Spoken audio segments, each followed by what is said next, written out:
In the heart of Delta State, nestled between the winding creeks and thick palm forests, lived a young Yoruba boy named Ejiro. He was 12 years old, full of curiosity, and known in the village of Otorho for asking too many questions. "Why do we pour libation before we eat the first yam?" he would ask his grandfather, Papa Ogaga, who would just smile and say, "One day, you will see for yourself." Ejiro's father was a fisherman, and his mother sold roasted plantain by the roadside.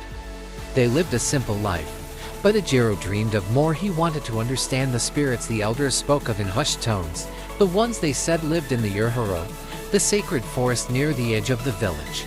One evening, after the village festival, Ejiro followed the rhythm of the talking drum into the forest. The air grew colder as he stepped past the last Iroko tree, and suddenly, the sounds of the village faded behind him. There, in a clearing lit only by the moon, stood an old woman with chalk markings on her face. "You should not be here, Ejiro," she said in a voice that was both gentle and commanding. "How do you know my name?" he asked, wide-eyed. "I know all the children who are destined to change things," she said. "But before you can learn, you must be brave. Take this kola nut to the oldest tree and speak your truth." Ejiro, both afraid and fascinated, took the kola nut and walked deeper into the forest. At the base of an ancient tree, he knelt and said, "I want to learn, not just stories, but the truth." The wind picked up, and the tree shimmered with light.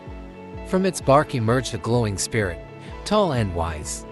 It looked at Ejiro and said, "Your heart is pure.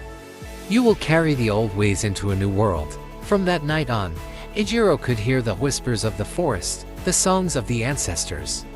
He grew to be a great storyteller and healer, blending tradition with the knowledge he later learned in the cities. But he never forgot the path that led him to the spirit of the forest, the path that began with a question.